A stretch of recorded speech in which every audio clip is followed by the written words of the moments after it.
Hey guys, welcome back to the channel. Well, last time we talked about England versus Argentina and why I don't think Tuchel is the pantomime villain. And the comments were very emotional. A lot of you doubling down, it's all on the manager. And listen, thank you for the comments. That's what this is all about. And I really appreciate you taking the time to watch the episode and actually give your contribution. That's what this is all about. So in this follow-up, I want to actually ask a harder question because I think somebody has to ask questions that can see England move forward in a positive way. And so what I want to ask is, do we actually think England are better than we really are? And if we do, is that why we keep rushing to blame the coach? And I want to just cover a couple of points here just to back up where I'm going with this. If we look at the England squad, you've got Bellingham, who's plays for Real Madrid. You've got Kane, who's at Bayern. You've got Saka and Rice that play for Arsenal. You've got players at City, at Barca, big Premier League clubs. And on paper, this screams elite. Of that, there is no doubt.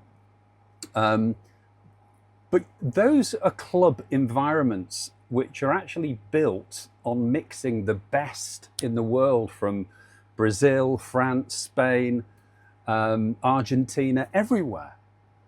The level that they train at and play is created by other nations' players too. It's not just the English lads playing together. So when you take those English players out of that mixed environment and put them together as one national team, you don't automatically get Real Madrid or Bayern Munich or Manchester City. You get England, and which is a very good national side, but so are France, so are Spain, so are Argentina. So because we believe the squad is basically the best in the world, this is where I'm going with this.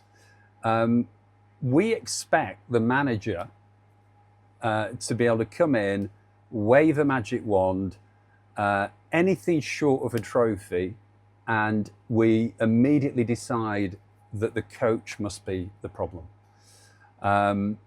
It's easier emotionally to say Tuchel messed up, Southgate messed up, than to accept we're close, but we're not quite at the level of beating Argentina, Spain, France on the biggest nights.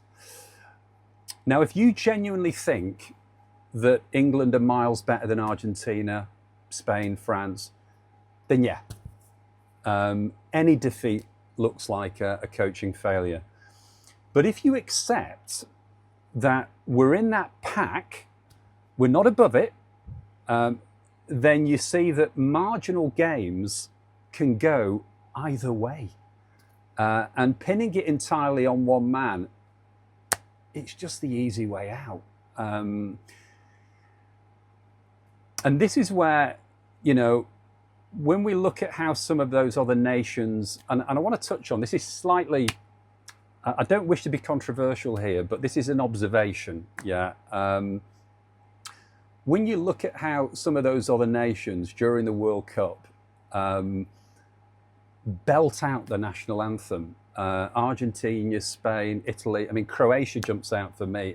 They just absolutely, some of them are closing their eyes. When you look at that, there's a different energy. There's a different sense of identity in those moments. Now, I'm not saying England aren't passionate and England don't care, but as a fan watching, as a non-expert, it doesn't feel like the same level of collective passion and ego, collective ego, that you get in those key moments. And I'm just being honest, with my observation there. And when the game turns, and those teams seem to draw on something, call it pride, call it belief, that we don't always see from our lot. And it's not on Tuchel alone. I mean, this is the point I'm coming back to. I think it's a bigger cultural, psychological piece that takes years to build. Now, I'm not questioning individual professionalism here. I'm saying that collectively, we might still be developing that we absolutely refuse to lose mentality that other nations have actually shown for decades. So here's the uncomfortable question. Are we deluded about where England actually sits in the world pecking order? Are we?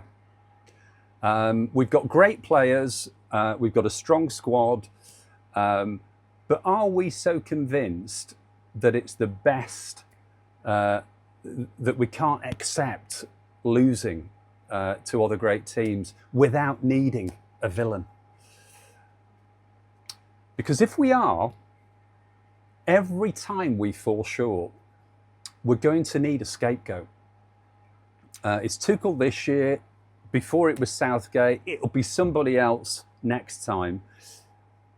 Maybe instead, we should see this as part of a longer journey, that we are competitive, we're close, but we're still growing. That beating Argentina or Spain, it's not a given that we're going to do this. Just because our players have big clubs that they play for, it doesn't always translate into the national side. And if we can accept that, then we can stop screaming for miracles and start talking about the work that needs to go into this, the youth development, the mentality, how to play in big moments, and how the players themselves can step up.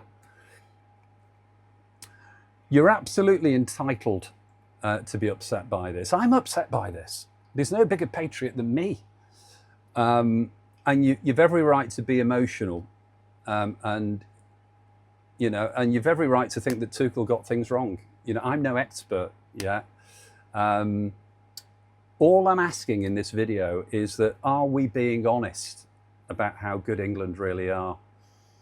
Are we overrating ourselves? Then blaming the coach when reality bites. If we keep pretending we're miles better than these other nations, we'll never do the real work needed to actually get over the line against them, in my mind. Anyway, that's all I've got to say. Drop a comment. Tell me where you think England really sit. Are we top tier? Or am I onto something here?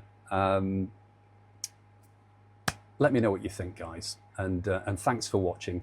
Give me a little like, give me a subscribe, and hope to see you on the next one. Take care.